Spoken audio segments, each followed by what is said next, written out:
Described as a walking illustration, a mirage, and even a heavenly body, Donyale Luna left an undeniable mark everywhere she went, and the fashion industry was no exception.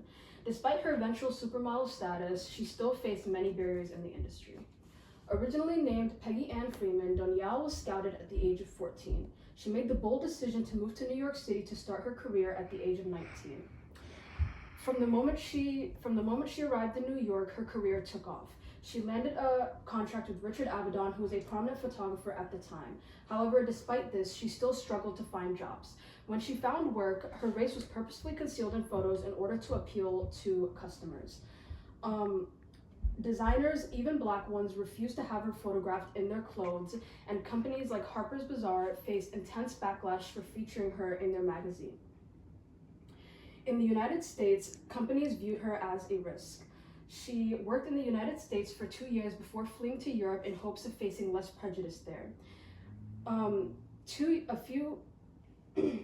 A little while after arriving in Europe, she became the first black woman to grace the cover of Vogue. Later on, she settled down in Italy and began working in the film industry there. She even worked as a muse for Salvador Dali. Unfortunately, Donyale Luna died of drug use at the age of 33. Despite the fact that she faced less racism in Europe than in America, Donyale Luna still distanced herself from her heritage. She claimed to be anything other than black. She would claim to be Polynesian, and other times would claim to be mixed with Indian and Mexican. When asked where she was from, she would say, "I'm from the moon." She was rejected by black audiences in the United States for this exact reason, her refusal to acknowledge her heritage.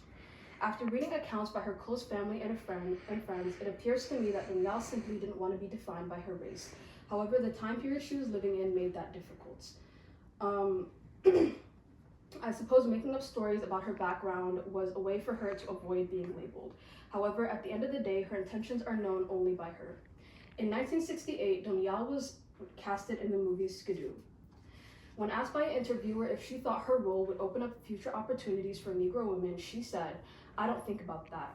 But then, if it brings about more jobs for Mexicans, Chinese, Indians, and Negroes, groovy. It could be good, it could be bad, I couldn't care less." To me,